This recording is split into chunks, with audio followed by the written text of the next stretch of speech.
بسم اللہ الرحمن الرحیم۔ السلام علیکم۔ مکتب غامدی کی ایک اور نشست میں خوش آمدید۔ 23 اعتراضات پہ گفتگو کے سلسلے میں آج ہم 39ویں نشست پہ پہنچ چکے ہیں اور شق قمر کا واقعہ زیر بحث ہے۔ شق قمر کے موضوع پر غامدی صاحب کے افکار پر پیش کی جانے والے اعتراضات کی آج دوسری کے استغام سے بہت شکریہ آپ کے وقت کا۔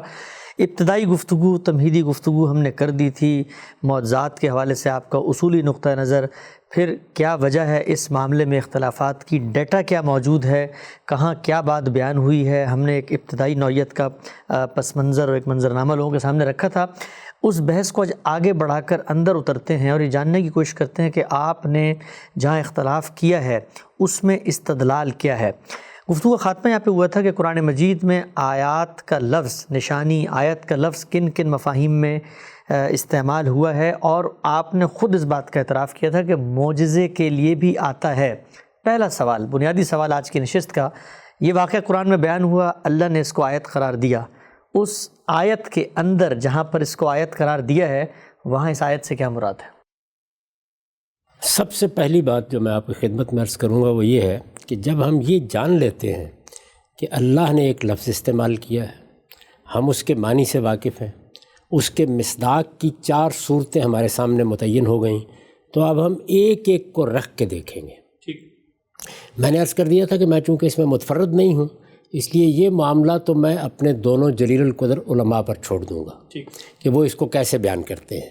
میں نے عرض کر دیا کہ مجھے ان سے کوئی اختلاف نہیں، لیکن اطلاق کی صورت کیا ہوتی ہے؟ 4 صورتوں کو اپنے سامنے رکھ لیجئے۔ قرآن مجید کی آیات کو آیت کہا جاتا ہے، ظاہر ہے کہ یہاں اس کا تو کوئی سوال نہیں ہے، یعنی شق قمر ایک واقعہ ہے نہ کہ آیت ہے۔ جب ایک واقعہ ہے اور اس کو اللہ نے آیت قرار دیا ہے تو پہلے معنی کا تو سوال ہی ختم ہو گیا۔ اس کے بعد دوسرے معنی پر آ جائیے، چاند بھی ایک آیت ہے، سورج بھی ایک آیت ہے، زمین و آسمان میں دن اور رات کا آنا بھی ایک آیت ہے، میرا وجود بھی ایک آیت ہے، تمام مخلوقات آیت ہیں۔ یہ اس لحاظ سے بھی نہیں ہو سکتا، اس لیے کہ وہ تو معمول کی چیزیں ہیں، وہ ہمارے عام مشاہدے کی چیزیں ہیں، ان میں سے ہر چیز اللہ کی ایک نشانی ہے، اس میں کوئی شبہ نہیں۔ یعنی چاند گرہن ہو گیا، سورج گرہن ہو گیا، یہ اصل میں اللہ تعالیٰ کے عام قانون کے مطابق ہو رہے ہیں، بار بار دہرائے جا رہے ہیں۔ اسی طرح سے چاند، سورج، ستارے، کہکشاں، سب کے سب اللہ کی نشانیاں ہیں، سب کے لیے قرآن مجید آیت کا لفظ استعمال کرتا ہے، لیکن ہم جانتے ہیں کہ وہ ایسا نہیں ہے کہ کوئی خاص واقعے کی صورت میں سامنے آتے ہیں، یعنی وہ تو ایک معمول ہے جس کے مطابق یہ چیزیں ہوتی ہیں۔ اب آخری 2 معنی رہ گئے۔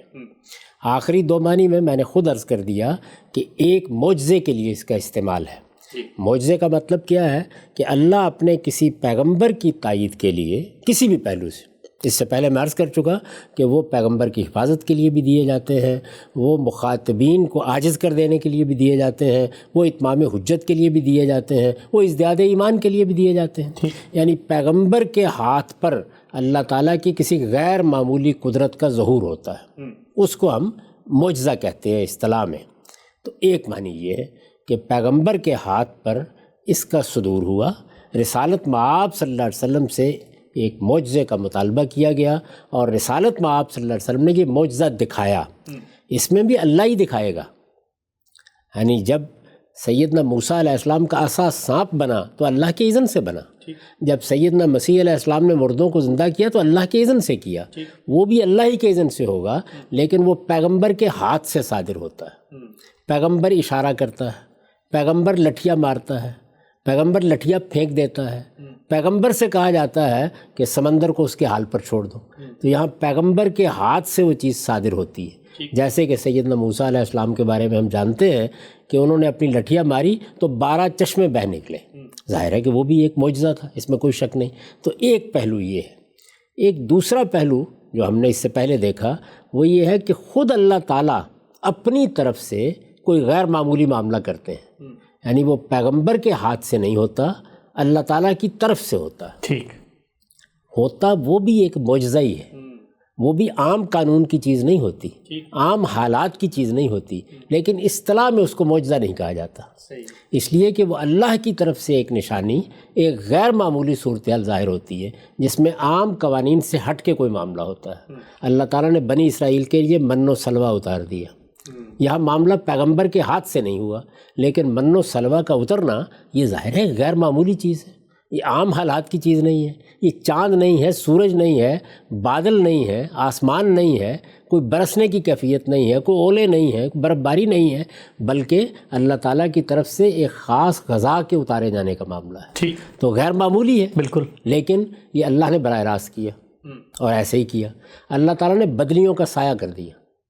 آتا ہے نا قرآن مجید میں کہ بنی اسرائیل کو جب اللہ تعالیٰ نے اپنے لیے انتخاب کر لیا تو پھر جب وہ صحرائے سینا میں تھے تو بدلیاں ان پر سایہ کیے رہتی تھیں۔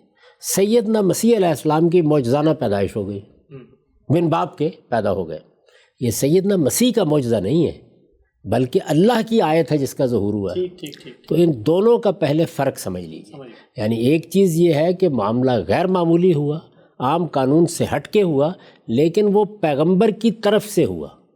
یعنی پیغمبر کو یہ کہا گیا یا پیغمبر نے یہ کہا کہ یہ میں کر رہا ہوں اللہ کے اذن سے، اللہ کی عنایت سے، لیکن وہ پیغمبر کے واسطے سے صادر ہوتا ہے۔ ٹھیک، میں نے اس کی تعبیر کی تھی، آپ کو یاد ہوگا کہ گویا وہ معاملہ اس وقت پیغمبر کے ہاتھ میں دے دیا جاتا ہے، یہاں تک کہ اللہ تعالیٰ بھی پیغمبر سے بہت دل نواز اسلوب میں خطاب کر کے کہتے ہیں کہ یہ سمندر جس کو پھاڑ دیا تھا اس کو پہلے برابر تو کر لیجئے، وَتْرُكِ الْبَحْرَ رَهْوًا، یعنی لٹھیا مار کے اس کو برابر کیجئے، اس لیے کہ یہ آپ کے ذریعے سے ہوا ہے۔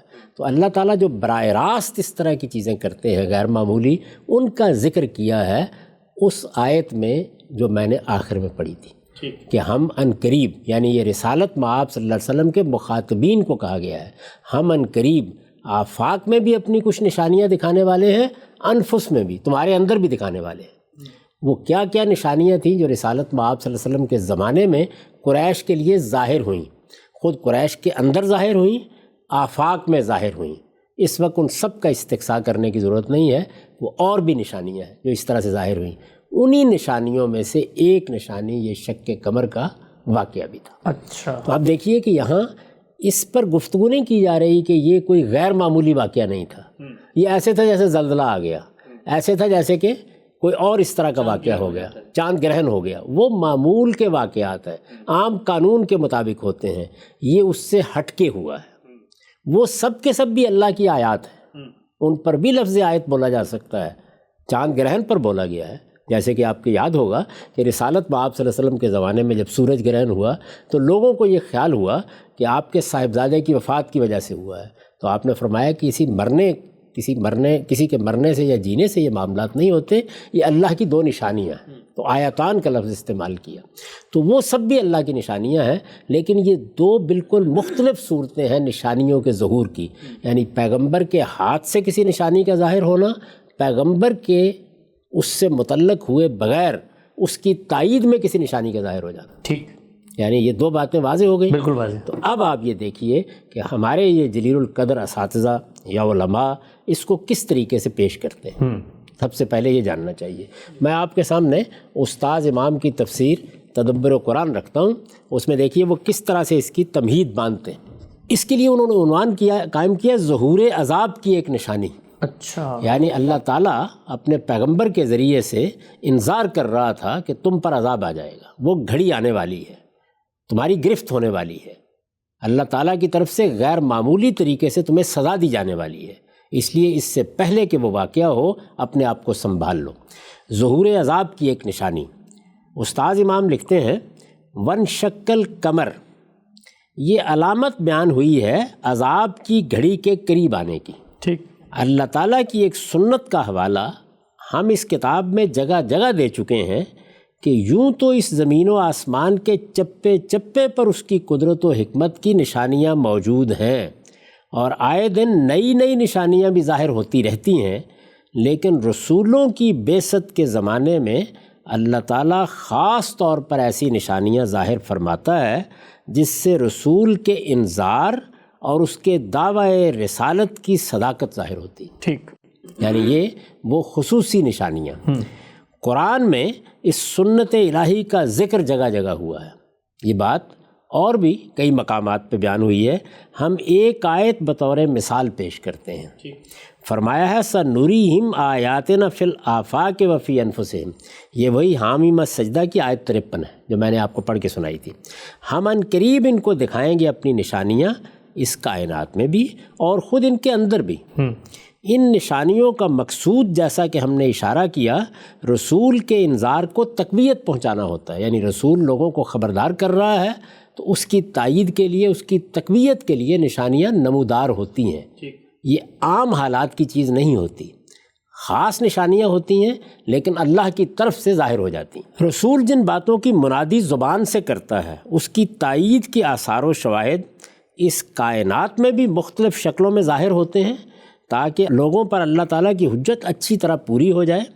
اسی طرح کی ایک نشانی رسول اللہ صلی اللہ علیہ وسلم کے انذار کی تائید کے لیے چاند کے پھٹنے کی صورت میں ظاہر ہوئی، یعنی نشانی ظاہر ہوئی، واقعہ غیر معمولی تھا، اللہ تعالیٰ کی طرف سے ہوا، رسالت مآب صلی اللہ علیہ وسلم کی تائید کے لیے ہوا، لیکن اس طرح نہیں ہوا جس طرح کے کسی پیغمبر سے معجزے کا صدور۔ اچھا، یعنی معجزے کی نوعیتیں میں نے واضح کر دی نا، پیغمبر کو دے دیا گیا، وہ اس کو ظاہر کرتا ہے، اللہ تعالیٰ کی طرف سے خود ایک غیر معمولی چیز واقع ہو جاتی ہے۔ تو استاد امام لکھتے ہیں اسی طرح کی ایک نشانی، یعنی وہ نشانیاں جو اللہ کی طرف سے خود ظاہر ہوتی ہیں، اسی طرح کی ایک نشانی رسول اللہ صلی اللہ علیہ وسلم کے انذار کی تائید کے لیے چاند کے پھٹنے کی صورت میں ظاہر ہوئی تاکہ منکرین عذاب و قیامت پر یہ بات اچھی طرح واضح ہو جائے کہ قرآن ان کو جو ڈرا رہا ہے کہ زمین اس دن ہلا دی جائے گی، پہاڑ پاش پاش ہو کر فضا میں اڑنے لگیں گے، سمندر ابل پڑیں گے، سورج تاریک ہو جائے گا، یہ باتیں ان کو مروب کرنے کے لیے نہیں بیان ہوئی ہیں بلکہ یہ حقائق ہیں جو ایک دن پیش آ کے رہیں گے، اور یہ بعید از امکان بھی نہیں ہے، ان کے شواہد کسی نہ کسی شکل میں اس دنیا میں بھی سامنے آتے رہتے ہیں۔ اس طرح کی نشانیوں کے لیے، اب مزید سنیے، اس طرح کی نشانیوں کے لیے یہ ضروری نہیں ہے کہ رسول ان کو اپنے معجزے کے طور پر پیش کرے، بلکہ ان کا ظہور کسی اعلان و تحدی کے بغیر بھی ہو سکتا ہے، یعنی نہ اعلان ہوا نہ کوئی چیلنج دیا گیا، خود بخود ایک نشانی ظاہر ہو گئی۔ یہ بھی ضروری نہیں ہے کہ کفار نے بعین ہی اسی نشانی کا مطالبہ کیا ہو جو ظاہر ہوئی، بلکہ ان کی طرف سے کسی مطالبے کے بغیر محض اس لیے بھی ان کا ظہور ہوتا ہے کہ کفار کے پیش کردہ شبہات کا ان کو جواب مل جائے، یعنی جس طرح سے دلائل دیے جاتے ہیں، جس طرح سے استنباط کی صورتیں پیش کی جاتی ہیں، جس طریقے سے اس دنیا کی کائنات کی نشانیوں کی طرف توجہ دلائی جاتی ہے، تو یہ بھی گویا شبہات کے ازالے کے لیے ایک غیر معمولی چیز ظاہر ہو جاتی ہے۔ کفار قیامت کو جو بہت بعید از عقل چیز خیال کرتے تھے، اس کا ایک بہت بڑا سبب یہ بھی تھا کہ یہ کس طرح ممکن ہے کہ یہ ساری کائنات ایک دن بالکل درہم برہم ہو جائے۔ پہاڑوں سے متعلق ان کا جو سوال قرآن میں نقل ہوا ہے اس سے معلوم ہوتا ہے کہ ان چیزوں کو وہ بالکل اٹل، غیر متزلزل اور غیر فانی سمجھتے تھے، یعنی یہ دنیا ہمیشہ سے ہے، ایسے ہی رہے گی، اس میں یہ کیسے ہو سکتا ہے کہ کوئی خلل واقع ہو جائے۔ اللہ تعالیٰ نے شق قمر کی نشانی دکھا کر، یعنی یوں نہیں ہے کہ ایک معمول کا واقعہ ہوا ہے، ایک غیر معمولی واقعہ ہوا، اللہ تعالیٰ نے شق قمر کی نشانی دکھا کر ان کو بتایا کہ اس کائنات کی چیزوں میں سے کوئی چیز بھی، خواہ وہ کتنی ہی عظیم ہو، نہ خود مختار ہے، نہ غیر فانی، نہ غیر متزلزل، بلکہ ہر چیز اللہ تعالیٰ کے حکم کے تابع ہے، وہ جب چاہے گا ان سب کو درہم برہم کر کے رکھ دے گا۔ ٹھیک۔ یہ استاد امام نے اس کی نوعیت واضح کی ہے، یعنی گویا نقطہ نظر کیا سامنے آیا؟ نقطہ نظر یہ سامنے آیا کہ یہ ایک غیر معمولی واقعہ تھا، اس میں کوئی شبہ نہیں ہے، یہ کوئی معمول کی چیز نہیں تھی، ایسے نہیں تھا کہ زلزلہ آ گیا، ایسے نہیں تھا کہ چاند گرہن ہو گیا، بلکہ ایک غیر معمولی واقعہ انسانی تاریخ کا ہوا، اس سے استدلال کیا گیا، وہ اللہ تعالیٰ کی طرف سے ہوا، ایک نشانی کے طور پر ہوا، لیکن اس کی نوعیت ان معجزات کی نہیں تھی جو رسول کے ہاتھ سے صادر ہوتے ہیں۔ یہ بات واضح ہو گئی۔ اب یہ دیکھیے کہ بالکل یہی نوعیت اس کی مولانا سید ابو اللہ صاحب مودودی واضح کرتے ہیں۔ انہوں نے بھی ظاہرہ سورہ قمر کی تفسیر لکھی ہے، تفہیم القرآن ان کی تفسیر ہے جس میں یہ ساری چیزیں زیر بحث آئی ہیں۔ وہ کس طرح اس کو بیان کر رہے ہیں، بہت مختصر سا پیرا ہے، یعنی چاند کا پھٹ جانا اس بات کی علامت ہے کہ وہ قیامت کی گھڑی جس کے آنے کی تم لوگوں کو خبر دی جا رہی تھی قریب آ لگی ہے، اور نظام عالم کے درہم برہم ہونے کا آغاز ہو گیا ہے۔ نیز یہ واقعہ کہ چاند جیسا ایک عظیم کرہ شک ہو کر دو ٹکڑے ہو گیا، اس امر کا کھلا ثبوت ہے کہ جس قیامت کا تم سے ذکر کیا جا رہا ہے وہ برپا ہو سکتی ہے۔ ظاہر ہے کہ جب چاند پھٹ سکتا ہے تو زمین بھی پھٹ سکتی ہے، تاروں اور سیاروں کے مدار بھی بدل سکتے ہیں، اور افلاک کا یہ سارا نظام درہم برہم ہو سکتا ہے۔ اس میں کوئی چیز ازلی و ابدی اور دائم و مستقل نہیں ہے کہ قیامت برپا نہ ہو سکے۔ گویا قیامت کے وقوع پر استدلال کے لیے یہ ایک غیر معمولی نشانی ظاہر ہوئی۔ یہی مولانا سید اللہ صاحب مودودی نے بیان کیا، یہی استاد امام نے بیان کیا ہے۔ تو اب بات کی نوعیت کیا ہوئی کہ ایک واقعہ ہے جو ہوا، غیر معمولی واقعہ ہے جو ہوا، معجزانہ واقعہ ہے جو ہوا، عام حالات کی چیز نہیں ہے، لیکن کس اصول پر ہوا؟ ایک ہے رسول کو معجزہ دے کر کسی واقعے کو اس طریقے سے نمودار کرنا، یہ اس اصول پر نہیں ہوا، یہ اس کے بالکل برخلاف اس اصول پر ہوا جس کو قرآن مجید نے بیان کیا ہے کہ ان کے لیے آفاق میں خود بخود بعض نشانیاں ظاہر ہوں گی، خود ان کے اندر بھی ظاہر ہوں گی۔ ٹھیک، وہ نشانیاں اللہ ہی کی طرف سے ظاہر ہوتی ہیں، وہ غیر معمولی ہوتی ہیں، یعنی بدلیوں کا سایہ کر دینا، من و سلوہ کا نازل ہو جانا، سیدنا مسیح علیہ السلام کا بن باپ کے پیدا ہو جانا، یہ سب غیر معمولی چیزیں ہیں، لیکن یہ کسی پیغمبر کو دیے ہیں معجزے نہیں ہیں، بلکہ اللہ کی طرف سے واقع ہونے والی چیزیں ہیں جو غیر معمولی بھی ہیں اور جو عام قانون سے ہٹ کر بھی ہیں، آپ کہنا چاہیں تو خرق عادت بھی۔ ٹھیک، اچھا ہم سے یہ بتائیے گا، آپ نے بڑی تفصیل سے بتایا کہ اللہ تعالیٰ کی جو سنت ہے، اسکیم ہے، اس میں کیسے وہ لوگوں کو نشانیاں دکھاتے ہیں، اس میں اس معاملے کی جو آپ نے نسبت ہے وہ اللہ کی طرف موڑ دی ہے۔ سوال میرا آپ سے یہ ہے، آپ ہمیشہ اصرار کرتے ہیں زبان کے بارے میں، قرآن کا لفظ، جملے کی تالیف اور سیاق، یہ جو قرآن کی آیت ہے جس میں اس واقعے کو ریفر کیا گیا ہے، کیا اس کے اندر کہیں اس بات کی نفی کی گئی ہے کہ یہ واقعہ رسول اللہ سے نہیں ہوا بلکہ اللہ تعالیٰ سے ہوا ہے، یا اللہ تعالیٰ سے اس کا صدور ہوا ہے؟ اس کی کوئی لفظ میں صریح دلیل موجود ہے؟ نہ اس کی ہے نہ اس کی، وہاں تو صرف اتنی بات کہی گئی ہے کہ یہ واقعہ ہوا ہے، یعنی چاند پھٹ گیا، یہ اس بات کی دلیل ہے کہ قیامت قریب آ لگی ہے، اور یہ لوگ کوئی نشانی بھی دیکھ لیں تو یہی کہہ دیتے ہیں کہ یہ تو ایک جادو ہے جو ہم پر کر دیا گیا ہے۔ بس اتنی بات بیان ہوئی، اس سے زیادہ کوئی بات نہیں بیان ہوئی۔ میں نے آپ کے سامنے سب روایات رکھ دیں، ان میں بھی یہی بات بیان ہوئی۔ اب سوال یہ پیدا ہوتا ہے کہ قرآن یا حدیثیں اس واقعے کو کس حیثیت سے پیش کر رہی ہیں؟ اللہ تعالیٰ کی طرف سے نمودار ہونے والی ایک غیر معمولی نشانی کے طور پر پیش کر رہی ہیں، یا رسالت مآب صلی اللہ علیہ وسلم کے ہاتھ پر صادر ہونے والے ایک معجزے کے طور پر پیش کر رہی ہیں؟ تو میں نے آپ سے عرض کیا ہے کہ میں اس میں متفرد نہیں ہوں، محقق علماء میں سے بہت سے لوگوں کی یہ رائے ہے، اور ہمارے زمانے کے ان دو جلیل القدر اہل علم نے یہی بات بیان کی ہے۔ تو ہم ان کے دلائل کو دیکھتے ہیں، تجزیہ کریں گے نا، وہ یہ بتائیں گے کہ یہ کیا چیز ہے، ان کو ہم دیکھتے ہیں، اس سے خود بخود واضح ہو جائے گا کہ وہ کس استدلال کی بنیاد پر یہ بات کر رہے ہیں۔ میں چونکہ منفرد نہیں ہوں تو اس وجہ سے میں انہی کا استدلال آپ کے سامنے پیش کر دیتا ہوں۔ اس سے پہلے کہ ہم اصل واقعے کی طرف جائیں اور اس استدلال کو دیکھیں، ایک اور چیز کی وضاحت کر دوں، وہ یہ کہ ہمارے ہاں جس طرح سے بعض محققین نے یہ رائے قائم کی، اسی طرح بعض لوگوں نے یہ خیال کیا کہ یہ ماضی کے صیغے میں قیامت کے قریب جب چاند پھٹ جائے گا اس کا ذکر ہوا ہے۔ تو بعض لوگوں کی یہ رائے بھی ہوئی، گویا یہ واقعہ رسالت مآب صلی اللہ علیہ وسلم کے زمانے میں نہیں ہوا جیسے کہ حدیثوں میں آیا، جیسے کہ قرآن بیان کرتا ہے بظاہر، بلکہ یہ واقعہ قیامت کے قریب ہوگا، اور اس وقت کو بتایا گیا ہے کہ جب زمین و آسمان درم برم ہونے والے ہیں۔ تو یہ ضروری ہے کہ پہلے یہ بتایا جائے کہ یہ دونوں جلیل القدر علماء کیا کہتے ہیں اس کے بارے میں۔ یعنی ظاہر ہے کہ یہ بھی ایک تعویل ہے، یہ بھی ایک نقطہ نظر ہے، بعض لوگوں نے یہ رائے قائم کی ہے، اس میں کوئی شبہ نہیں کہ قیامت کے قریب ہونے والے بعض واقعات کو ماضی کے صیغے میں ایسے ہی بیان کیا جاتا ہے۔ اچھا، اس پر مولانا سید ابواللہ صاحب مودودی تبصرہ کرتے ہیں، پہلے اس کو دیکھ لیں۔ بعض لوگوں نے اس فکرے کا مطلب یہ لیا ہے کہ چاند پھٹ جائے گا، یعنی یہ نہیں کہ چاند پھٹ گیا، بلکہ ماضی کے صیغے میں مستقبل کے واقعے کو بیان کیا گیا۔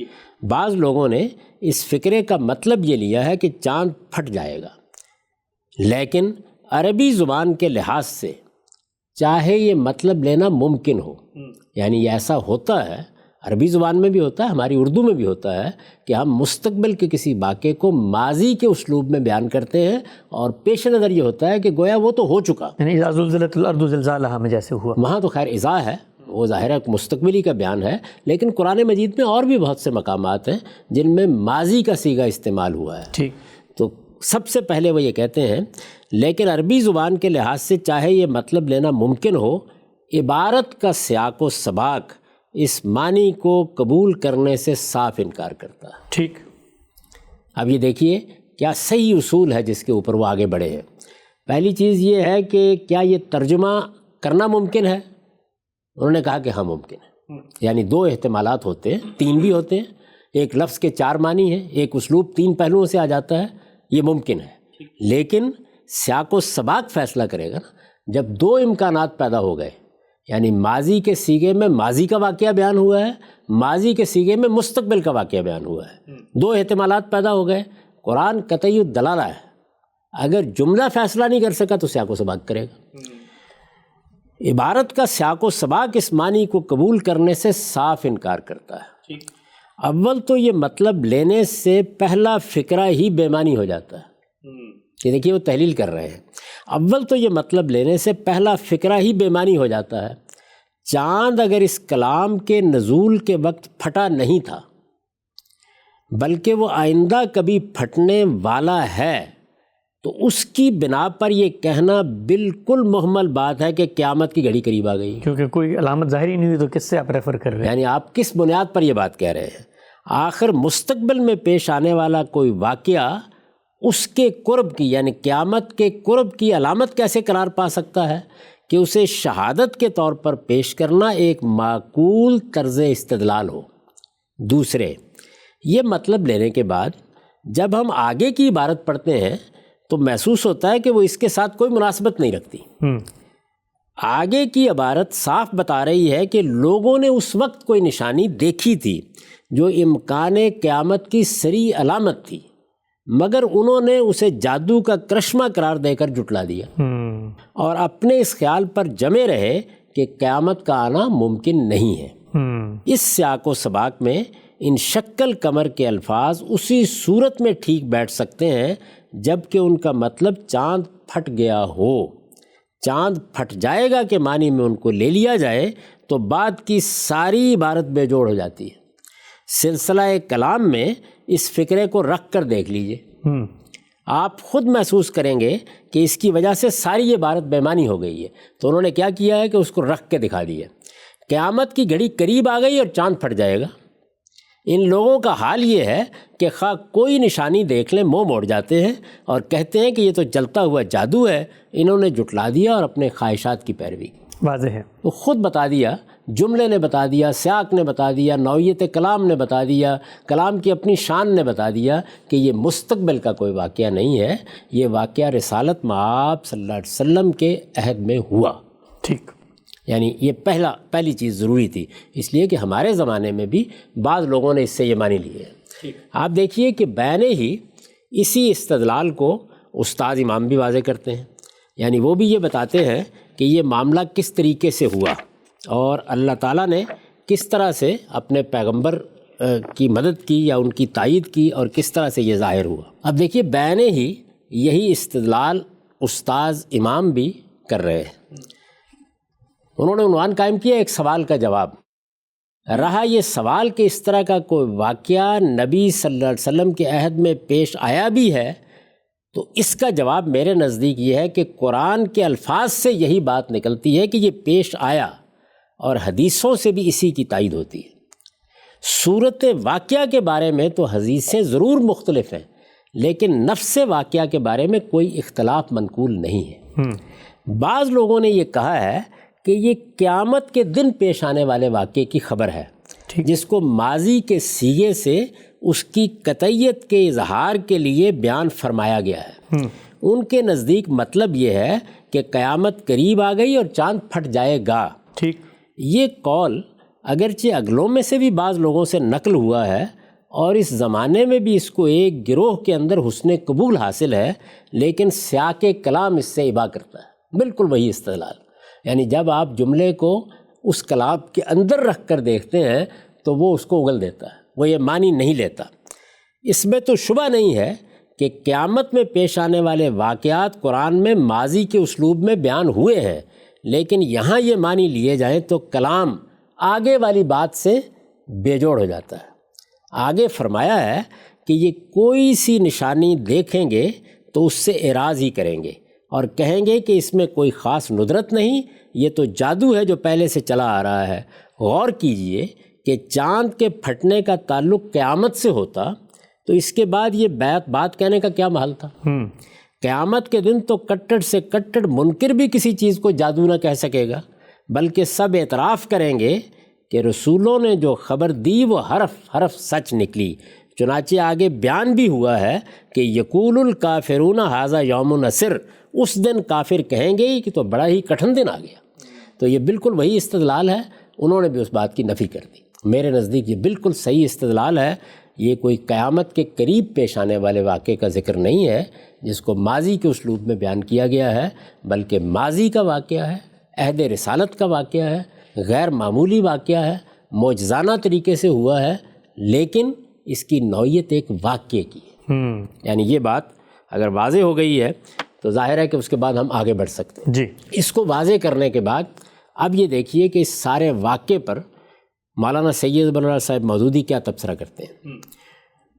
وہ کہتے ہیں پس حقیقت یہ ہے کہ شق القمر کا واقعہ قرآن کے صریح الفاظ سے ثابت ہے، ٹھیک، یعنی اس کی تعویل نہیں ہو سکتی، اس کو قیامت کے قریب کا واقعہ نہیں قرار دیا جا سکتا۔ پس حقیقت یہ ہے کہ شق القمر کا واقعہ قرآن کے صریح الفاظ سے ثابت ہے اور حدیث کی روایات پر اس کا انحصار نہیں ہے۔ یعنی حدیث میں بھی یہ بات بیان ہوئی ہے لیکن یہ اس پر منحصر نہیں ہے، قرآن نے بھی ایسے ہی بیان کیا ہے، حدیث بھی ایسے ہی بیان کرتی ہے۔ البتہ روایات سے اس کی تفصیلات معلوم ہوتی ہیں اور پتہ چلتا ہے کہ یہ کب اور کیسے پیش آیا تھا۔ یعنی قرآن واقعے کو بیان کرتا ہے، روایتیں یہ بیان کرتی ہیں کب پیش آیا، کیسے پیش آیا۔ یہ روایات بخاری، مسلم، ترمذی، احمد، ابو عوانہ، ابو داؤد طیالسی، عبد الرزاق، ابن جریر، بیہقی، طبرانی، ابن مردویہ اور ابو نعیم اصفہانی نے بکثرت سندوں کے ساتھ، یعنی یہ وہ کتابیں ہیں جن میں یہ واقعہ بیان ہوا ہے، بکثرت سندوں کے ساتھ حضرت علی، حضرت عبداللہ بن مسعود، حضرت عبداللہ بن عباس، حضرت عبداللہ بن عمر، حضرت حذیفہ، حضرت انس بن مالک اور حضرت جبیر بن مطعم سے نقل کی ہیں۔ یعنی اتنے صحابہ نے یہ واقعہ بیان کیا ہے، قرآن نے بیان کیا اجمال کے ساتھ، حدیثوں میں ذرا تفصیل کے ساتھ یہ اتنے صحابہ سے نقل ہوا ہے۔ ان میں سے 3 بزرگ، سب صحابہ کے نام سن لیے، ان میں سے 3 بزرگ یعنی حضرت عبداللہ بن مسعود، حضرت حذیفہ اور حضرت جبیر بن مطعم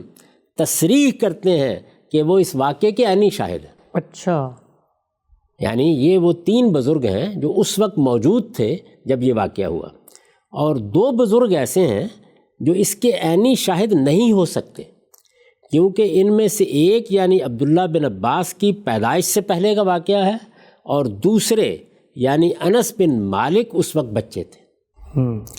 لیکن چونکہ یہ دونوں حضرات صحابی ہیں اس لیے ظاہر ہے کہ انہوں نے ایسے سن رسیدہ صحابیوں سے سن کر ہی اسے روایت کیا ہوگا جو اس واقعے کا براہ راست علم رکھتے تھے۔ ٹھیک، تو یہ گویا مولانا سید ابو العلا صاحب مودودی نے روایتوں میں اس واقعے کی نوعیت واضح کر دی ہے۔ درست۔ تمام روایات کو جمع کرنے سے، یعنی اب ظاہر ہے کہ طریقہ کیا ہوتا ہے کہ جتنی روایات ہیں میں وہ اس سے پہلے پڑھ کے سنا چکا ہوں، تمام روایات کو جمع کرنے سے اس کی جو تفصیلات معلوم ہوتی ہیں وہ یہ ہیں کہ یہ ہجرت سے تقریباً 5 سال پہلے کا واقعہ ہے۔ قمری مہینے کی 14ویں شب تھی، چاند ابھی ابھی طلوع ہوا تھا، یکایک وہ پھٹا اور اس کا ایک ٹکڑا سامنے کی پہاڑی کے ایک طرف اور دوسرا ٹکڑا دوسری طرف نظر آیا۔ ٹھیک، یہ کیفیت بس ایک لحظہ رہی اور پھر دونوں ٹکڑے باہم جڑ گئے، یعنی ایک انشقاق ہوا، ایک انفجار کی کیفیت ہوئی، دونوں ٹکڑے الگ الگ نظر آئے، پہاڑ کے ایک طرف اور پہاڑ کے دوسری طرف، اور پھر وہ لحظے بھر میں مل گئے، ٹھیک، اور پھر دونوں ٹکڑے باہم جڑ گئے۔ نبی صلی اللہ علیہ وسلم اس وقت منا میں تشریف فرما تھے۔ آپ نے لوگوں سے فرمایا دیکھو اور گواہ رہو۔ کفار نے کہا محمد صلی اللہ علیہ وسلم نے ہم پر جادو کر دیا تھا، اس لیے ہماری آنکھوں نے دھوکہ کھایا۔ دوسرے لوگ بولے کہ محمد ہم پر جادو کر سکتے تھے، تمام لوگوں پر تو نہیں کر سکتے تھے۔ باہر کے لوگوں کو آنے دو، ان سے پوچھیں گے کہ یہ واقعہ انہوں نے بھی دیکھا ہے یا نہیں۔ باہر سے جب کچھ لوگ آئے تو انہوں نے شہادت دی کہ وہ بھی یہ منظر دیکھ چکے۔ اچھا، یہ واقعے کی صحیح نوعیت مولانا سید ابواللہ صاحب مودودی نے واضح کر دی، یعنی اللہ کی طرف سے ایک غیر معمولی معاملہ ہوا، چاند فی الواقع پھٹ گیا۔ رسالت مآب صلی اللہ علیہ وسلم کے زمانے میں یہ واقعہ ہوا۔ رسالت مآب صلی اللہ علیہ وسلم نے اس کو دکھا کر لوگوں سے کہا کہ میں جو قیامت کا انذار تمہیں کرتا رہا ہوں یہ اس کی شہادت ہے، دیکھ لو اور گواہ رہو۔ یہ بیان ہو گیا۔ جی، اس کے بعد اب مزید وہ استدراک کرتے ہیں۔ بعض روایات جو حضرت انس سے مروی ہیں ان کی بنا پر یہ غلط فہمی پیدا ہوتی ہے کہ شق القمر کا واقعہ ایک مرتبہ نہیں بلکہ 2 مرتبہ پیش آیا تھا، لیکن اول تو صحابہ میں سے کسی اور نے یہ بات بیان نہیں کی، دوسرے خود حضرت انس بھی بعض روایات میں مرتین 2 مرتبہ کے الفاظ بولتے ہیں، اور بعض میں فرقتین اور شقتین کے الفاظ، یعنی 2 ٹکڑے، تو گویا 2 ٹکڑے انہوں نے کہا جو بعد کے راویوں نے 2 مرتبہ میں تبدیل کر دیا۔ ٹھیک، تو مولانا سید ابواللہ صاحب مودودی یہ بتاتے ہیں کہ یہ بات قابل قبول نہیں ہو سکتی اگرچہ انس بن مالک سے بیان ہوئی ہے۔ تیسرے یہ کہ قرآن مجید صرف ایک ہی انشقاق کا ذکر کرتا ہے، یعنی 2 مرتبہ اس لیے بھی نہیں کہ روایت میں یہ نقص ہے، اور خود قرآن نے بھی اس کو ایک ہی واقعے کے طور پر ذکر کیا ہے۔ اس بنا پر صحیح بات یہی ہے کہ یہ واقعہ صرف ایک مرتبہ پیش آیا تھا۔ اب سنیے، رہے وہ قصے جو عوام میں مشہور ہیں کہ رسول اللہ صلی اللہ علیہ وسلم نے انگلی سے چاند کی طرف اشارہ کیا اور وہ 2 ٹکڑے ہو گیا، اور یہ کہ چاند کا ایک ٹکڑا حضور کے گریبان میں داخل ہو کر آپ کی آستین سے نکل گیا، تو یہ بالکل ہی بے اصل ہے۔ اچھا، مولانا مودودی نے لکھا ہے یعنی یہ واقعات جو ہے نہ ان کی کوئی سند ہے، نہ کوئی صاحب علم ان کو قبول کرنے کے لیے تیار ہو سکتا ہے۔ عام طور پر واعظ حضرات اس طرح کی چیزیں بیان کر دیتے ہیں۔ تو یہ انہوں نے بتا دیا کہ جو واقعہ بیان ہوا ہے وہ بس اتنا ہی ہے جتنا اوپر ہم وضاحت سے بتا چکے ہیں۔ ٹھیک، یہاں یہ سوال پیدا ہوتا ہے کہ اس واقعے کی حقیقی نوعیت کیا تھی، یعنی وہی سوال انہوں نے سامنے رکھ دیا، کیا یہ ایک معجزہ تھا جو کفار مکہ کے مطالبے پر رسول اللہ صلی اللہ علیہ وسلم نے اپنی رسالت کے ثبوت میں دکھایا تھا، یا یہ ایک حادثہ تھا جو اللہ تعالیٰ کی قدرت سے چاند میں پیش آیا اور رسول اللہ صلی اللہ علیہ وسلم نے لوگوں کو اس کی طرف توجہ صرف اس غرض کے لیے دلائی کہ یہ امکان قیامت اور قرب قیامت کی ایک نشانی ہے۔ وہی بحث جو ہم نے کی، جی، یعنی یہ اس پہلو سے آیت تھا کہ ایک حادثہ ہوا چاند پر اور اللہ تعالیٰ نے اسے رسالت مآب صلی اللہ علیہ وسلم کے زمانے میں استدلال کے طور پر پیش کر دیا۔ کیا یہ ہوا یا یہ ایک معجزہ تھا؟ علماء اسلام کا ایک بڑا گروہ اسے حضور کے معجزات میں شمار کرتا ہے، اور ان کا خیال یہ ہے کہ کفار کے مطالبے پر یہ معجزہ دکھایا گیا تھا، لیکن اس رائے کا مدار صرف بعض ان روایات پر ہے جو حضرت انس سے مروی ہیں۔ ٹھیک، یعنی اب وہ علماء کا یہ موقف نقل کرتے ہیں، پھر یہ بتاتے ہیں کہ یہ موقف کس چیز پر مبنی ہے، کیا قرآن پر؟ ہرگز نہیں۔ کیا روایات پر؟ ہرگز نہیں۔ اس میں جو چیز بنا بنی ہے وہ حضرت انس کی ایک روایت ہے، ٹھیک، ان کے سوا کسی صحابی نے بھی یہ بات بیان نہیں کی ہے۔ یعنی یہ جو بات ہے جو عام طور پر علماء نے قبول کر لی، یہ صرف حضرت انس کی بعض روایات میں بیان ہوئی ہیں۔ فتح الباری میں ابن حجر کہتے ہیں کہ یہ قصہ جتنے طریقوں سے منقول ہوا ہے، ابن حجر کوئی معمولی شخصیت نہیں ہے، روایات پر ان کی بڑی نگاہ ہے۔ ابن حجر کہتے ہیں کہ یہ قصہ جتنے طریقوں سے منقول ہوا ہے ان میں سے کسی میں بھی حضرت انس کی حدیث کے سوا یہ مضمون میری نگاہ سے نہیں گزرا کہ کہ شق القمر کا واقعہ مشرکین کے مطالبے پر ہوا تھا، یعنی کوئی مطالبہ تھا، کوئی معجزہ مانگا گیا تھا، وہ معجزہ دکھایا گیا۔ تو وہ یہ کہتے ہیں کہ کسی روایت میں بھی سوائے انس بن مالک کی روایت کے یہ بات بیان نہیں ہوئی۔ ایک روایت ابو نعیم اصفہانی نے دلائل النبوہ میں حضرت عبداللہ بن عباس سے بھی اس مضمون کی نقل کی ہے، مگر اس کی سند ضعیف ہے۔ اچھا، یعنی یہ واقعہ انس بن مالک کی روایت میں اس طرح بیان ہوا ہے، اس کے علاوہ کسی کے ہاں بیان نہیں ہوا۔ ابو نعیم نے جو روایت بیان کی ہے دلائل النبوہ میں، اس کی سند ضعیف ہے، اور کبھی سندوں سے جتنی روایات کتب حدیث میں ابن عباس سے منقول ہوئی ہیں ان میں سے کسی میں بھی اس کا ذکر نہیں ہے۔ علاوہ بری حضرت انس اور حضرت عبداللہ بن عباس دونوں اس واقعے کے ہم اثر نہیں ہیں، یعنی یہ ان کا عینی مشاہدہ ہو نہیں سکتا، بخلاف اس کے جو صحابہ اس زمانے میں موجود تھے، حضرت عبداللہ بن مسعود، حضرت حذیفہ، حضرت جبیر بن مطعم، حضرت علی، حضرت عبداللہ بن عمر، ان میں سے کسی نے بھی یہ نہیں کہا ہے کہ مشرکین مکہ نے حضور کی صداقت کے ثبوت میں کسی نشانی کا مطالبہ کیا تھا اور اس پر شق القمر کا یہ معجزہ ان کو دکھایا گیا۔ یعنی کسی صحابی نے بھی ان جلیل القدر صحابہ میں سے یہ ایسے بیان نہیں کیا۔ سب سے بڑی بات یہ ہے کہ قرآن مجید خود بھی اس واقعے کو رسالت محمدی کی نہیں بلکہ قرب قیامت کی نشانی کے طور پر پیش کر رہا ہے۔ البتہ یہ اس لحاظ سے حضور کی صداقت کا ایک نمایاں نشان یا ثبوت ضرور تھا کہ آپ نے قیامت کے آنے کی جو خبریں لوگوں کو دی تھیں یہ واقعہ ان کی تصدیق کر رہا تھا۔ ٹھیک، یہ مولانا سید ابو اللہ صاحب مودودی نے اس واقعے کی، اس کی روایات کی، اس میں اختلافات کی تحلیل کر کے بتا دیا، اور میرے نزدیک یہ بہترین تحلیل ہے جس کے بعد یہ بات بالکل واضح ہو جاتی ہے کہ یہ ایک حادثہ تھا، ایک غیر معمولی واقعہ تھا، اللہ تعالیٰ کی طرف سے ہوا، اللہ تعالیٰ نے خود بھی اس کو ایک نشانی قرار دیا، پیغمبر نے بھی اس کو ایک نشانی قرار دیا، اور لوگوں کو توجہ دلائی کہ میں جو قیامت کا انذار تمہیں کر رہا تھا یہ اس کی ایک نشانی ظاہر ہوئی ہے۔ یہ نشانی ہی تھی، یعنی غیر معمولی واقعہ ہی تھا، لیکن یہ اس لحاظ سے معجزہ نہیں تھا جس لحاظ سے معجزات صادر ہوتے ہیں، یعنی کسی نے مطالبہ کیا کسی کے ازدیاد ایمان کے لیے، کہیں اتمام حجت کے لیے، پیغمبر کے ہاتھ سے ایک معاملہ ہوا۔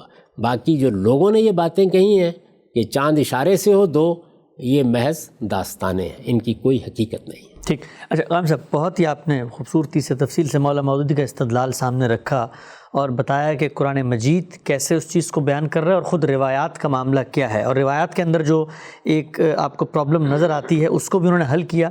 میرا سوال ایک آپ سے یہ ہے کہ آپ نے فرمایا کہ قرآن کی اس آیت کے اندر تو نسبت بیان نہیں ہوئی اور روایتیں بھی واضح کر رہی ہیں کہ وہ معاملہ اللہ کی طرف سے ہوا۔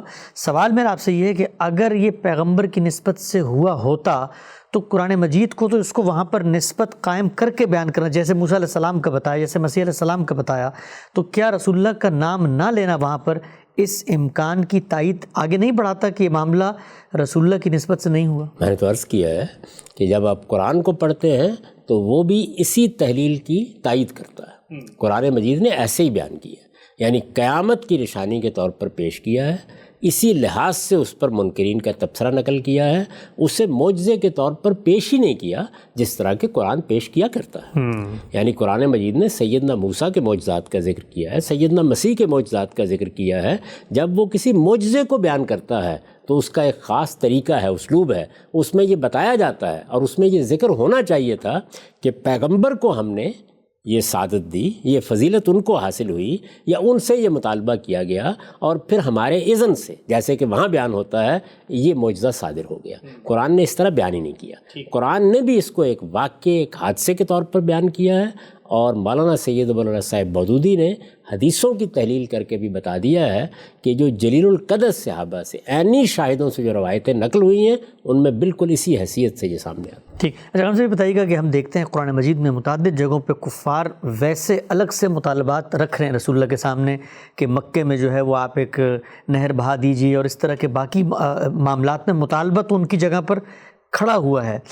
اگر رسالت مآب صلی اللہ علیہ وسلم نے وہاں پر وہ مطالبات پورے نہیں کیے تو کیا یہ عقلی سوال پیدا نہیں ہوتا کہ پھر اگر اس امکان کو مان لیا جائے جو علماء کا نقطہ نظر ہے تو پھر ایک معاملے میں کیوں پورا کر دیا؟ میں تو وہی گزارش کر رہا ہوں کہ قرآن مجید نے جگہ جگہ یہ بات نقل کی ہے کہ منکرین کوئی نشانی مانگتے تھے، اس کا جواب یہ دیا گیا کہ اللہ کی کتاب ہی نشانی ہے۔ قرآن مجید نے جس معجزے کو رسالت مآب صلی اللہ علیہ وسلم کے سب سے بڑے معجزے کی حیثیت سے پیش کیا وہ خود قرآن مجید ہے۔ اس وقت وہ ہمارا موضوع نہیں ہے کہ رسالت مآب صلی اللہ علیہ وسلم کے ساتھ اس معجزے کی کیا نوعیت ہے اور یہ کس طرح ایک دائمی معجزہ ہے، یہ ابدی معجزہ ہے، یہ قیامت تک معجزہ ہے، یہ بڑی غیر معمولی چیز ہے۔ خود قرآن نے اپنے آپ کو اسی حیثیت سے پیش کیا ہے۔ آپ دیکھیے قرآن خود کہتا ہے کہ یہ دیکھو یہ بات شہادت دے رہی ہے کہ میں خدا کی طرف سے ہوں۔ تو گویا معجزے کی حیثیت اگر رسالت مآب صلی اللہ علیہ وسلم کے حوالے سے اصلاً کسی چیز کو حاصل ہے تو وہ قرآن مجید ہے۔ تاہم رسالت مآب صلی اللہ علیہ وسلم سے کچھ ایسے معجزات صادر ہوئے جن کا ہم پہلے ذکر کر چکے ہیں جو صحابہ کے سامنے آئے۔ اس سے پیش نظر کیا تھا؟ ان کے ازدیاد ایمان، ان کی تسلی، ان کا اطمینان۔ تو معجزات ہوئے، معجزات کا انکار کرنے کا کوئی سوال نہیں ہے۔ اس واقعے کے بارے میں یہی حقیقت ہے جو خود قرآن سے سامنے آتی ہے، جو روایات سے بھی سامنے آتی ہے۔ ٹھیک، اچھا ہم سے بھی بتائیے گا کہ بہت ساری تاریخی روایات میں بات آتی ہے کہ ہندوستان کے اندر بھی لوگوں نے اس کا مشاہدہ کیا اور راجے مہاراجے تھے، اور میں مثلا ایک حوالہ پڑھ دیتا ہوں، یہ علامہ آلوسی کی کتاب میں ہے کہ وہ کہتے ہیں کہ تاریخ میں یہ بات لکھی گئی ہے کہ جب سلطان غزنوی جو ہندوستان پہ بار بار حملے کر رہے تھے تو وہاں پر بھی عمارتوں پہ تختی لوگوں نے لکھی کہ چاند دو ٹکڑے ہوا تھا۔ تو یہ جو ہوا تو کیا دنیا بھر میں اس کا مشاہدہ کیا گیا؟ یہ بہت اچھا سوال آپ نے آخر میں کیا ہے، اس کا جواب بھی مولانا سید اللہ صاحب مودودی نے دیا ہے۔ اچھا، تو چنانچہ وہ بھی سن لیجئے۔ جی، انہوں نے بحث کا خاتمہ اسی پر کیا ہے۔ وہ لکھتے ہیں معترضین اس پر دو طرح کے اعتراضات کرتے ہیں۔ اول تو ان کے نزدیک ایسا ہونا ممکن ہی نہیں ہے کہ چاند جیسے عظیم کرے کے دو ٹکڑے پھٹ کر الگ ہو جائیں اور سینکڑوں میل کے فاصلے تک ایک دوسرے سے دور جانے کے بعد پھر باہم جڑ جائیں۔ ٹھیک، یعنی ایک اعتراض یہ کرتے ہیں کہ یہ ممکن کیسے ہے؟ چاند ایک بڑا عظیم کرہ ہے، وہ دو ٹکڑے ہو گیا، وہ پھٹ گیا اور پھر سینکڑوں میل کے فاصلے تک وہ ایک دوسرے سے دور گئے، پھر باہم جڑ گئے۔ دوسرے، یعنی یہ ایک اعتراض ہے۔ دوسرے وہ کہتے ہیں کہ اگر ایسا ہوا ہوتا تو یہ واقعہ دنیا بھر میں مشہور ہو جاتا، تاریخوں میں اس کا ذکر آتا اور علم نجوم کی کتابوں میں اسے بیان کیا جاتا۔ لیکن در حقیقت یہ دونوں اعتراضات بے وزن ہیں۔ اب وہ ان کا جواب دے رہے ہیں، لیکن در حقیقت یہ دونوں اعتراضات بے وزن ہیں جہاں تک اس کے امکان کی بحث ہے۔ یعنی یہ ممکن کیسے ہوا، یہ کیسے ممکن ہے کہ ایک اتنا بڑا کرہ پھٹ جائے اور اس کے دونوں ٹکڑے نظر آئیں اور پھر وہ مل جائے۔ لیکن در حقیقت یہ دونوں اعتراضات بے وزن ہیں جہاں تک اس کے امکان کی بحث ہے۔ قدیم زمانے میں تو شاید وہ چل بھی سکتی تھی، لیکن موجودہ دور میں سیاروں کی ساخت کے متعلق انسان کو جو معلومات حاصل ہوئی ہیں ان کی بنا پر یہ بات بالکل ممکن ہے کہ ایک کرہ اپنے اندر کی آتش فشانی کے باعث پھٹ جائے اور اس زبردست انفجار سے اس کے دو ٹکڑے دور تک چلے جائیں اور پھر اپنے مرکز کی مقناطیسی قوت کے سبب سے وہ ایک دوسرے کے ساتھ آ ملے۔ رہا دوسرا اعتراض تو وہ اس لیے بے وزن ہے کہ یہ واقعہ اچانک بس ایک لحظے کے لیے پیش آیا تھا۔ ضروری نہیں تھا کہ اس خاص لمحے میں دنیا بھر کی نگاہیں چاند کی طرف لگی ہوئی۔ ٹھیک، اس سے کوئی دھماکہ نہیں ہوا تھا کہ لوگوں کی توجہ اس کی طرف منعطف ہوتی۔ پہلے سے کوئی اطلاع اس کی نہ تھی کہ لوگ اس کے منتظر ہو کر آسمان کی طرف دیکھ رہے ہوتے کہ آج چاند گرہن ہونا ہے، آج سورج گرہن ہونا ہے۔ پوری روئے زمین پر اسے دیکھا بھی نہیں جا سکتا تھا، بلکہ صرف عرب اور اس کے مشرقی جانب کے ممالک ہی میں اس وقت چاند نکلا ہوا تھا۔ تاریخ نگاری کا ذوق اور فن بھی اس وقت تک اتنا ترقی یافتہ نہ تھا کہ مشرقی ممالک میں جن لوگوں نے اسے دیکھا ہوتا وہ اسے ثبت کر لیتے اور کسی مورخ کے پاس یہ شہادتیں جمع ہوتی اور وہ تاریخ کی کسی کتاب میں ان کو درج کر لیتا۔ یہ انہوں نے گویا دوسرے اعتراض کا جواب دیا۔ تاہم مالابار کی تاریخوں میں یہ ذکر آیا ہے کہ اس رات وہاں کے ایک راجے نے یہ منظر دیکھا تھا۔ رہیں وہ علم نجوم کی کتابیں اور جنتریاں تو ان میں اس کا ذکر آنا صرف اس حالت میں ضروری تھا جب کہ چاند کی رفتار اور اس کی گردش کے راستے اور اس کے طلوع و غروب کے اوقات میں اس سے کوئی فرق واقع ہو جاتا۔ یہ صورت چونکہ پیش نہیں آئی، اس لیے قدیم زمانے کے اہل تنجیم کی توجہ اس کی طرف منعطف نہیں ہوئی۔ ٹھیک، اس زمانے میں رصد گاہیں اس حد تک ترقی یافتہ نہ تھیں کہ افلاک میں پیش آنے والے ہر واقعے کا نوٹس لیتی اور اس کو ریکارڈ پر محفوظ کر لیتی۔ تو یہ انہوں نے جواب دے دیا۔ میرے نزدیک یہ جواب بالکل صحیح ہے، بالکل معقول ہے، اور ہر آدمی جو صفائی قلب کے ساتھ دیانتداری سے کسی چیز کو سمجھنا چاہتا ہے وہ ان دلائل کی روشنی میں واقعے کی اصل نوعیت کو جان سکتا ہے۔ ٹھیک، آخری سوال غانم صاحب، وہ سوال یہ ہے کہ ہم یہ دیکھتے ہیں علماء کے نقطہ نظر سے جو آپ کا اختلاف ہے اس کے دلائل تو آپ نے واضح کیے، جدید پڑھا لکھا ذہن آج کے دور میں بہت سارے مذہبی تصورات، قرآن مجید کے دعووں کے اوپر اعتراض کرتے ہیں۔ ان کی جو بنائے استدلال ہے وہ یہ ہے کہ کوئی ایسا سائنٹیفک ایویڈنس نہیں ہے۔ ہم یہ جانتے ہیں کہ ایک واقعہ اس طرح آپ نے بیان کیا، مولانا مودودی نے بھی لکھا ہے کہ ہو تو سکتا ہے، لیکن اس کے کوئی آثار، اس کے کوئی شواہد یا اس کی ہسٹری کو ٹریس کرنے کے لیے کوئی سائنٹیفک ایویڈنس ہو۔ میرے سامنے یہ ناسا کے لیونر سائنس انسٹیٹیوٹ کے ایک بڑے سائنٹسٹ کا بیان ہے، وہ کہتے ہیں کہ نو current scientific evidence reports that the moon was split into two. اسی طریقے سے بہت سارے جو ملحدین ہیں یا مذہب پر اعتراض کرتے ہیں وہ کہتے ہیں کہ 6000 سال کی تاریخ اس واقعے سے خالی ہے کہ چاند کبھی دنیا میں ٹوٹا بھی تھا۔ ایک ہی بات یہ ہے کہ اس کا جواب تو دے دیا نا مولانا سید انور صاحب بازوی نے۔ واقعہ کس طرح پیش آیا، ایک لحظے کے لیے پیش آیا، اللہ کی ایک نشانی نمودار ہوئی، یہ باتیں تو سب کی سب انہوں نے واضح کر دی ہیں۔ اب رہ گئی یہ بات کہ سائنسی طور پر اس کا ثبوت مل جائے تو انتظار کیجیے، اگر کوئی آثار وہاں باقی رہے ہوں گے تو ضرور مل جائیں گے۔ آپ کو معلوم ہے کہ جب 1935 کا زلزلہ آیا تو جگہ جگہ سے کوئٹہ میں زمین پھٹ گئی تھی جی، لیکن کیا اب اس کے آثار کی آپ اس وقت تحقیق کریں گے تو معلومات ہو جائیں گی؟ بعض چیزوں کی ہو سکتا ہے کہ ہو جائے، تو اس وجہ سے اس کا انتظار کیجیے۔ اور مولانا امین احسن اصلاحی نے، استاذ امام نے جو کچھ اس پر لکھا ہے وہ بھی سن لیجیے۔ جی، یہ شبہ صحیح نہیں ہے کہ اس طرح کا کوئی واقعہ پیش آیا ہوتا تو دوسری قوموں کی تاریخ میں بھی اس کا ذکر ہوتا۔ ہماری زمین اور دوسرے کروں میں اس طرح کی شکست و ریخت اور ان کے ٹکڑوں کے درمیان انفصال و اتصال کے کتنے واقعات ہیں جو آئے دن ہوتے رہتے ہیں، لیکن پہلے زمانے میں ان کے مشاہدہ ایک خاص دائرہ کار ہی کے اندر محدود رہتا تھا۔ ہمارے زمانے میں اس طرح کے تغیرات کی تحقیق کے لیے بین الاقوامی ادارے اور رصد گاہیں وجود میں آ گئی ہیں۔ اس وجہ سے کوئی واقعہ ظہور میں آتا ہے تو اس کی تحقیق کے لیے فوراً ساری دنیا کے تحقیقاتی ادارے بھاگ دوڑ شروع کر دیتے ہیں۔ یہ اصل میں جو لوگ اعتراضات کرتے ہیں وہ اس سے اسیر ہیں، وہ موجودہ زمانے کو ماضی میں داخل کر دیتے ہیں۔ ان کا خیال ہے کہ جس طرح اس وقت ہر چیز نوٹس میں آ جاتی ہے اس وقت بھی آ جاتی تھی، اور برق کی رفتار سے اس کی اطلاع دنیا کے گوشے گوشے میں پہنچ جاتی ہے۔ پہلے تحقیق و اطلاع کے یہ وسائل موجود نہیں تھے، اس وجہ سے اس کی خبر ایک خاص دائرے ہی میں محدود رہ گئی۔ یعنی خبر تو موجود ہے، تاریخ میں موجود ہے، یہ جو میں نے آپ کے سامنے روایات پڑھی ہیں یہ تاریخی روایات ہی ہیں، تاریخی ریکارڈ ہے، خبر موجود ہے۔ پہلے تحقیق و اطلاع کے یہ وسائل موجود نہیں تھے، اس وجہ سے اس کی خبر ایک خاص دائرے میں محدود رہ گئی۔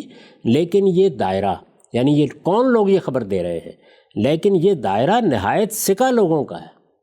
صحابہ کرام میں بہت جلیل القدر لوگ اس کو اپنے ایک عینی مشاہدے کے طور پر پیش کر رہے ہیں۔ ٹھیک، اس وجہ سے نفس واقعہ کی تکذیب کی کوئی وجہ نہیں ہے۔ یعنی یہ بالکل غیر معقول بات ہوگی کہ اس طرح کے شبہات کی بنیاد پر اس کا انکار کیا جائے۔ ہو سکتا ہے کہ کل کو سائنسدانوں کے لیے چاند کی تحقیق کی وسیع راہیں کھل جائیں اور علمی تحقیقات سے ثابت ہو جائے کہ چاند کا فلاں حصہ فلاں حصے سے مربوط تھا، لیکن اتنے 100 سال پہلے وہ الگ ہو کر فلاں حصے سے جا ملا۔ اس طرح کے کتنے انکشافات ہیں جو ہمارے کرۂ زمین سے متعلق آج ہمارے سامنے آ رہے ہیں اور لوگ ان کو باور کر رہے ہیں۔ یعنی آج لوگوں کو بتایا جاتا ہے کہ یہ بر اعظم ملے ہوئے تھے کبھی، آج لوگوں کو بتایا جاتا ہے کہ لوگ اس وقت برف کے پل سے آسٹریلیا تک پیدل جا سکتے تھے، بتایا جاتا ہے نا۔ یہ سب ماضی کے واقعات ہیں جن کی ہم نے تحقیق کر لی ہے، یہ آج نہیں دکھائے جا سکتے، اور لوگ ان کو باور کر رہے ہیں۔ تو آخر چاند سے متعلق قرآن کی اس خبر پر تعجب کی کیا وجہ ہے؟ سائنس نے اگر ابھی اس کی تصدیق نہیں کی ہے تو یہ سائنس کی نارسائی کی دلیل ہے۔ انتظار اور صبر کیجئے، شاید مستقبل میں وہ بھی اس کے اعتکاف پر مجبور ہو جائے۔ اور آگے آیت نقل کی ہے، وَإِن يَرَوْا آیَةً يُعْرِضُوا وَيَقُولُوا سِحْرٌ مُسْتَمِرٌ، اور یہ کوئی سی بھی نشانی دیکھیں گے تو اس سے اعراض ہی کریں گے اور کہیں گے کہ یہ تو جادو ہے جو پہلے سے چلا۔ سبحان اللہ، آپ سب بہت ہی خوب، بہت ہی احسن انداز میں دونوں جو بزرگ ہیں ہمارے، اور بلکہ میں آخر میں یہ بھی چاہوں گا کہ اس پر بھی آپ ایک کمنٹ کیجئے کہ آپ کے نزدیک کوئی مختلف الخیال بزرگ ہو یا کوئی آپ کی مکتب فکر کا آدمی ہو، اگر اس کا استدلال آپ کو اپیل کرتا ہے تو اس کو اپنانے میں، اس کو پیش کرنے میں، اس کو اپنا استدلال سمجھنے میں ہمیں کوئی آر محسوس نہیں کرنی چاہیے۔ ایسے ہی یہی علمی طریقہ ہے۔ یعنی آج پہلے دن ہم دین پر غور کرنے کے لیے بیٹھے ہیں، 14 صدیوں کی تاریخ ہے، جلیل القدر اہل علم نے قرآن پر قائم کیا ہے، حدیثوں پر کام کیا ہے، ہم سب ان کے کام کے مرہون منت ہیں۔ تو ہم کیا کرتے ہیں؟ یعنی میرا طریقہ کیا ہے کہ جب میرے سامنے کوئی مسئلہ آئے گا تو میں یہ دیکھوں گا کہ اہل علم نے اس کو کیسے بیان کیا، کس طرح دیکھا، پھر ظاہر ہے کہ جب ان کی آراء سامنے آئیں گی تو ان کے استدلال کی تحقیق کروں گا۔ اس استدلال کی تحقیق کے نتیجے میں بعض موقعوں کے اوپر بعض بزرگوں سے اختلاف ہو جاتا ہے اور بعض سے اتفاق ہوتا ہے، اور کبھی ایسا بھی ہو جاتا ہے کہ سب سے اختلاف ہو جائے۔ اگر سب سے اختلاف ہے تو پھر میں اپنے دلائل بیان کر دوں گا۔ اس سے پہلے بعض موقعوں کے اوپر میں نے یہ طریقہ اختیار کیا، اگر مجھے اتفاق ہے اور خاص طور پر شیخین سے، یعنی مولانا سید امراللہ صاحب مودودی سے یا استاذ امام سے، تو میں اس کو بیان کر دوں گا، اس لیے کہ یہی وہ بزرگ ہیں جن کی آغوش میں میں نے تربیت پائی۔ ٹھیک، ہم سب واقع شق القمر علماء کا نقطہ نظر، آپ کا استدلال اور آپ کی تائید یا آپ جن کی تائید میں کھڑے ہوئے ہیں ان کا حوالہ ریفرنس آپ نے بڑی ہی تفصیلی انداز میں ایک ایک سوال، ایک ایک اعتراض، قرآن مجید، روایات کے معاملہ، سب پر آپ نے بہت گفتگو کی۔ آخر میں بالکل چاہتا ہوں کہ جو گفتگو سننے والے ہیں، 2 نشستوں میں یہ محیط گفتگو ہے، پوائنٹس کی صورت میں اگر آپ یہ بتا دیں کہ اس واقعے کے بارے میں جو آپ کا نتیجہ ہے، آپ کا استدلال ہے، اس کا خلاصہ کیا ہے؟ یعنی یہ در حقیقت ایک غیر معمولی واقعہ تھا، ایک حادثہ تھا جو ہوا، فی الواقع ہوا، رسالت مآب صلی اللہ علیہ وسلم کے زمانے میں ہوا۔ یہ کوئی معمول کی چیز نہیں تھی کہ چاند گرہن ہو گیا، سورج گرہن ہو گیا، زلزلہ آ گیا۔ یہ غیر معمولی معاملہ تھا۔ میں نے غیر معمولی معاملات کی اس سے پہلے جو صورتیں رہی ہیں ان کا حوالہ دیا۔